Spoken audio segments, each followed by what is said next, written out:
Network में दोस्तों आपका स्वागत है। मैं हूं आपके साथ राशिद ज़हीर। 468 दिन के बाद 47,000 के लोगों के मरने के बाद गजा और इसराइल के अंदर, फ़लस्तीन और इसराइल के अंदर सीज़ फायर हो चुका है। बुश उसने आकर के खुद ही ऐलान किया, बाइडन एडमिनिस्ट्रेशन ने, बल्कि खुद बाइडन आया और आकर के इसका जो है उन्होंने ऐलान किया।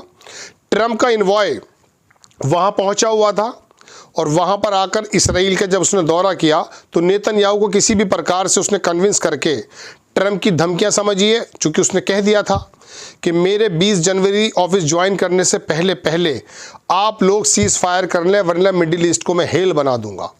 उसकी ये धमकी ऐसी काम आई कि दोनों फरीकैन यानी कि गाज़ा में हमास लड़ने वाला और नेतन्याहू, जिसने वहाँ ना औरतों को देखा, ना महिलाओं, ना बच्चे, ना बड़े, सब जगह वो बमबारी करता रहा पिछले 15 महीनों से, उसको मजबूर होना पड़ा है। उसके मंत्रियों ने ये भी कहा कि हमें अमेरिका किस जगह धकेल रहा है, लेकिन ट्रंप ने आखिरकार, इसका पिछला कार्यकाल भी इसी प्रकार का रहा कि ट्रंप के कार्यकाल में कोई झगड़ा, कोई युद्ध नहीं हुआ, लेकिन बाइडन के कार्यकाल में, चाहे वो बराक ओबामा के साथ थे, तब भी हुआ है।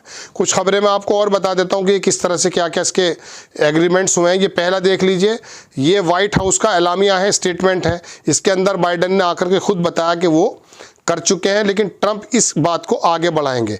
3 फेजेस का ये मामला हुआ है और बाइडन, ये देख लीजिए, रिपोर्टर ने पूछ लिया कि who deserve the credit for this cease fire between Israel and फलस्तीन, mister president you and Trump. तो उसने कहा कि इज दैट अ जोक। खैर, ये बहरहाल फैसला हो चुका है, जो मैंने आपको बता दिया है दोस्तों।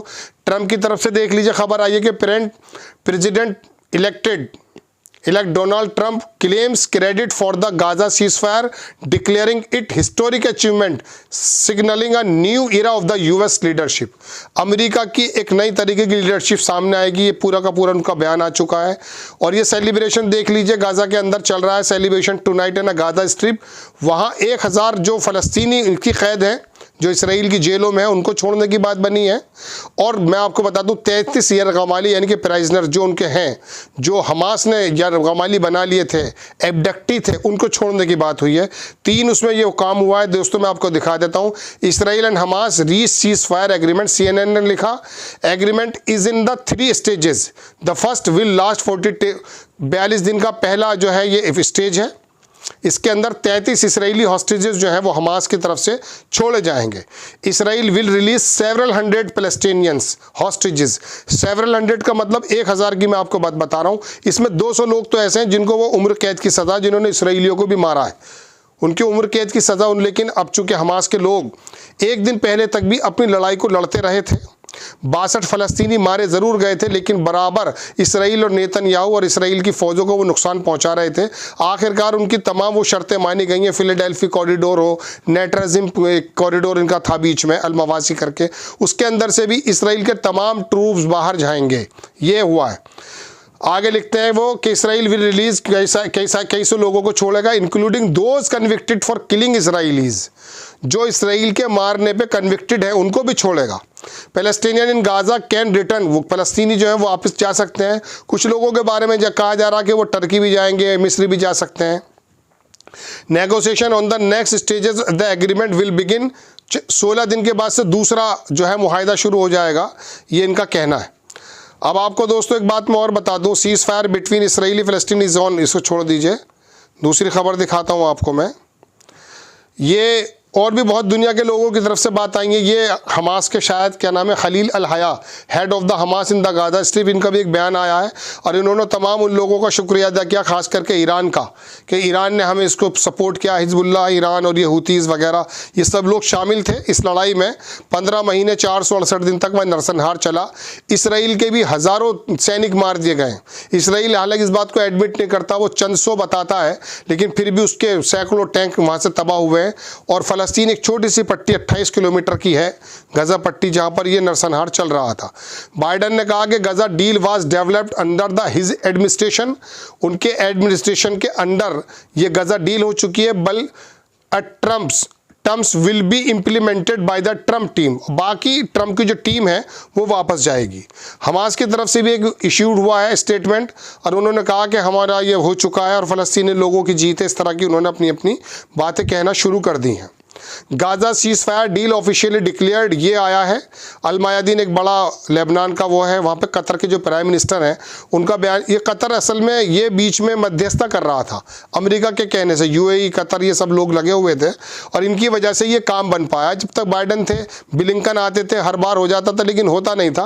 लेकिन ट्रंप ने जैसे ही अपने विटकॉफ को भेजा, अपना जो स्पेशल नुमाइंदा था, उसने इसराइल के नेतन्याहू को किस प्रकार की धमकी दी दोस्तों, जो इंटरनेशनल जगत में है कि ये होना ही है। US president elect Donald Trump said, उन्होंने कहा Truth Social platform that deal has been reached. इसको छोड़ दीजिए, भी खबर मैं आपको बता ही चुका हूँ लगभग। खैर दोस्तों, ये बड़ी खबर है। हमास ने जो है ईरान के लोगों से कहा कि आप लोग जो है हमारा एक खबर देख लीजिए, ये इसराइल हायोम की खबर है। इसराइल के मिनिस्टर भी इस बात के लिए राजी नहीं थे। उन्होंने कहा why is Trump pushing Israeli toward a bad deal, हमें ट्रंप इस बैड डील की तरफ क्यों धकेल रहा है। एक खबर और देख लीजिए, टाइम्स ऑफ इसराइल की खबर है। अरब ऑफिशियल ने कहा कि ट्रंप का जो एनवॉय था नेतन्याहू मोर इन वन, उसने एक ही मीटिंग में काम कर दिया, जबकि Biden did all year, then Biden did all, पूरे साल बाइडन करता रहा लेकिन ये काम नहीं बन पाया था। दोस्तों बात यह है कि आपको जानते हैं पूरी दुनिया ने देखा था कि 7 अक्टूबर 2023 गालिबन, हाँ जब ही वहाँ पर हमास के लड़ाके इसराइल के अंदर घुस गए थे, 1200 लोगों के मारे जाने का उनके ऊपर आरोप था, दुनिया ने देखा। उसके बाद से इसराइल ने जो वहाँ क़यामत ढाई है वो भी पूरी दुनिया ने देखी। पूरी दुनिया के तमाम देशों ने, लोगों ने सड़कों पर आकर के इसराइल को रोकने की कोशिश की, लेकिन इसराइल बराबर वहाँ बेकसूर लोगों पर बमबारी करता रहा। हमास ने भी जिस तरह से बेकसूर लोगों को मारा, उसी के एवज में आकर के इसराइल को मौका मिला और वो अपने ग्रेटर इसराइल कहा जाता है। किताबों में बहुत से मुसन्निफ कहते भी हैं वो अपना विस्तार करना चाहता है, उसने बहुत सारा एरिया, सीरिया का भी, एक्चुअली इनका ग्रेटर इसराइल एक प्लान है। ये लोग कहा करते हैं, बहुत सारे मुसन्निफ और बहुत सारे रिपोर्टर्स इस बारे में बात करते हैं। कभी वक्त मिला तो मैं आपको पूरी डिटेल बताऊंगा। लेकिन बहरहाल वहाँ ये हुआ कि अब फिलहाल वहाँ सीज़ फायर हो चुका है। अब सीज़ फायर इससे पहले हिजबुल्लाह से हो चुका था, यानी कि लेबनान में हुतीज़ ने रास्ता बंद कर दिया था, पूरी दुनिया का जो आवागमन था वो बंद था। इन तमाम जो ये रेसिस्टेंस है ना, इसको सींचने वाला दरअसल ईरान का जो कासिम सुलेमानी था, जिसको जो मार दिया गया अमेरिका के माध्यम से, उसका ये पूरा का पूरा जो एक जाल फैलाया हुआ था। चूँकि ईरान के ऊपर सैंक्शन थे और तमाम ये ताकतें इसराइल की अमेरिका के मुकाबले तो कर नहीं सकती थी, लेकिन अमेरिका के अंडर में जो इसराइल ये काम करता था, उसी की वजह से रेसिस्टेंस पैदा हुआ। और ये तमाम जो मैं कह सकता हूँ कि हिजबुल्लाह हुआ, हुतीज़ हुआ, हमास हुआ, ये देश ना हो करके देशों के अंदर छोटे छोटे ग्रुप थे। हालांकि हमास तो गाज़ा के अंदर रूल करता था। बहरहाल बड़ी खबर यह है दोस्तों कि पूरी दुनिया के लिए एक अच्छी खबर है, चूँकि इसकी वजह से बड़ा आवागमन और पूरी दुनिया के जो तमाम ताल्लुकात थे वो ऊपर नीचे हो रहे थे। यूरोप की अलग लड़ाई थी, पुतिन की अलग लड़ाई थी, चाइना की, तो ये एक एग्रीमेंट होना इंसानियत के एतबार से बहुत अच्छा काम हुआ है। बड़ी खबर कि इसराइल ने आखिरकार, हमास तो 2 दिन पहले भी हमले करता रहा, इसराइल भी करता रहा, उस ये कहकर वो गज़ा के अंदर घुसा था कि मैं पूरे हमास को ख़त्म कर दूंगा और इस जगह को अपना कब्जा कर लूँगा और यहाँ से हम लोग कभी नहीं जाएंगे। वो तीनों ही बातें नहीं हो पाई हैं।